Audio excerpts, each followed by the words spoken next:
తెలంగాణలో అంటే తెలంగాణ మీ అందరికి పాపులర్ బిల్లా రంగా చార్లెస్ శోభరాజ్ అని ఈ మధ్యనే మీరు రెగ్యులర్ వింటున్న 3 పేర్లు త్రిమూర్తులు. సో ఢిల్లీకి బిల్లా గారు వచ్చిర్రు ఈ మధ్యనే, నిన్ననో మొన్ననో ఇదే ఇక్కడనే ప్రెస్ మీట్, నిన్ననేనా ప్రెస్ మీట్ పెట్టింది?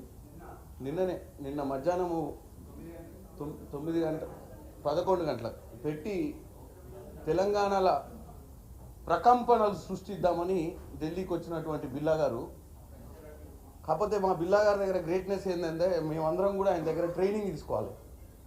ప్రెస్ మీట్ పెట్టేటప్పుడు అబద్ధాలను కూడా ఎట్లా చెప్తాడంటే అది వాస్తవంగా తెలంగాణ ప్రజలు అది నిజమే అనుకుంటట్టు చెప్తాడు అబద్ధాలు. అంటే నెంబర్సు, ఫిగర్సు, డాక్యుమెంట్సు, 300 కోట్లు, పేపర్ యాడు ఇవన్నీ చెప్తే ఏమైపోద్ది అంటే తెలంగాణ నిజంగానే ఇంత దోసుకుంటుర్రా ఇదా కథ అనే ఆలోచనకు వచ్చే విధంగా కేటీఆర్ గారు ప్రెస్ మీటు నిన్న చూసిన తర్వాత నేను మహారాష్ట్ర ఎన్నికలలో ఉన్నా. చంద్రపూర్ పార్లమెంట్ నియోజకవర్గంలో 6 అసెంబ్లీలకు ఇన్ఛార్జిగా అంటే అబ్జర్వర్గా పనిచేస్తున్నా నేను. నిన్న రాత్రి ఢిల్లీకి స్టాండింగ్ కమిటీ మీటింగ్ ఉంటే వచ్చిన. సో ఢిల్లీనే ఆయనకు సమాధానం ఇవ్వదలుచుకున్నాను నిన్న ప్రెస్ మీట్లో. నేను కొన్ని ఫోటోలు చూపిస్తాను ఫస్ట్ మీకు, ఎందుకంటే ఈ చంద్రపూర్ నుంచి తెచ్చిన ఫోటోలు ఇవి. చంద్రపూర్ లోక్సభల బల్లార్పూర్ అసెంబ్లీ అంటే బల్లార్షా అంటాం మనం, మన రూట్లో బల్లార్పూర్ అసెంబ్లీలో చంద్రపూర్ జిల్లాకు సంబంధించిన సుధీర్ ముంగిటివార్ అని చెప్పి మంత్రి, ఆయన ప్రచారంలో మీరు చూసినట్టయితే బీఆర్ఎస్ జెండాలు కనపడుతున్నాయి బండికి. బీఆర్ఎస్ జెండాలు, BJP BRS canvassing in Chandrapur Parliament, Ballarpur Assembly for the Minister Sudhir Mungetiwar. ఇది ఢిల్లీ పర్యటనకు ఈ 2-3 ఫోటోలు ఇంకా మీకు ఉన్నాయి. ఈ ఢిల్లీ పర్యటనకు దీనికి లింక్ ఉంది, చెప్తా. ఫస్ట్ ఫోటోలు ఎందుకు చూపిస్తున్నా అంటే కంటెంట్ అర్థం కావాలని. ఇగో ఈ బండ్లు, వీటన్నిటికీ బీజేపీ బీఆర్ఎస్ మహారాష్ట్ర ఎన్నికలలో మహావికాస్ అఘాడీకి ఎదురుగా బీజేపీకి ఇండైరెక్ట్గా అని ఇక్కడికి వచ్చిండు. కానీ ఇక ఇండైరెక్ట్ ఏం లేదు. ఇలా ఇక పోతే ఇదొక బ్యానర్, మీరు సోషల్ మీడియాలో కూడా చూసుంటారు, నిన్ననే రిలీజ్ చేసినవి. దీంట్లో రాసిర్రు కాంగ్రెస్ పార్టీ తెలంగాణ మే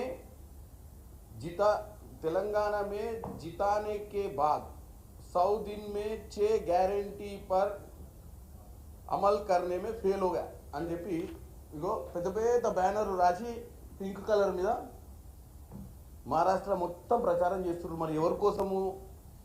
వీళ్ళైతే ఎన్నికలలో లేరు, ప్రభుత్వంలో ఉన్నప్పుడు మహారాష్ట్రలో గవర్నమెంటే ఫామ్ చేస్తామని చెప్పి 1000 కొద్ది కోట్లు ఖర్చు పెట్టి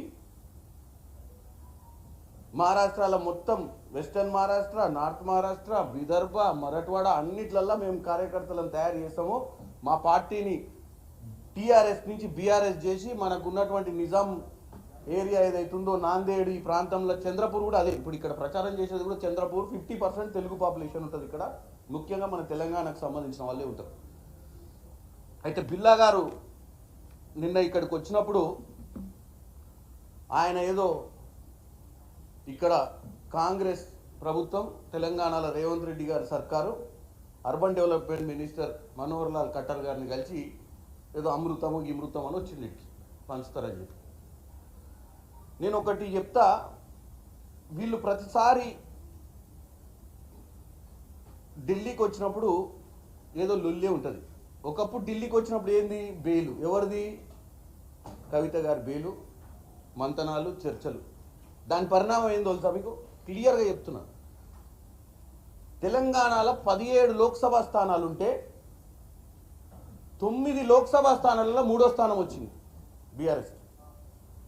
7 లోక్సభ స్థానాలలో డిపాజిట్ కోల్పోయింది. అప్పుడు కూడా గిదే పంచాయతీ ఏంటంటే బెయిలు, సెటిల్మెంటు. టోటల్గా బీజేపీ పార్టీకి 8 పార్లమెంట్ సభ్యులు ఇచ్చే ప్రక్రియ.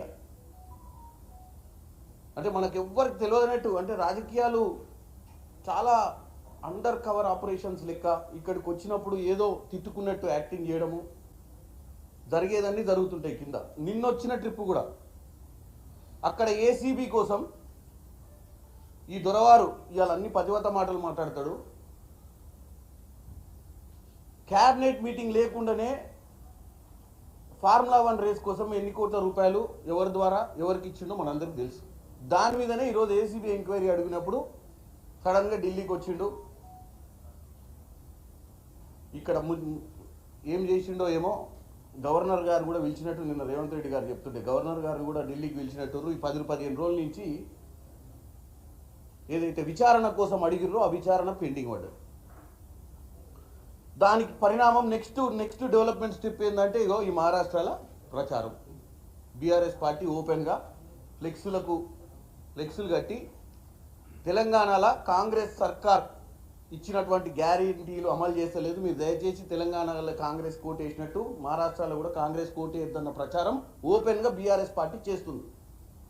ఎవరు చెప్తే చేస్తుంది? నీకేం అవసరము? నీకు బీజేపీకి ఏం సంబంధము? నువ్వు ఢిల్లీకి వచ్చి ఎవరితో మంతనాలు చేసినావు? ఏసీబీ ఎంక్వైరీ ఆగాలన్న ఉద్దేశంతో మరి ఏం మంతనాలు చేసినావో బ్రహ్మాండమైన ప్రచారం. వారం రోజులు ఎన్నికలు ఉన్నాయి, డోర్ టు డోర్ క్యాన్వసింగ్ లెక్క వీళ్ళు జెండాలే డైరెక్ట్ కట్టి తిరిగే పరిస్థితికి వచ్చింది.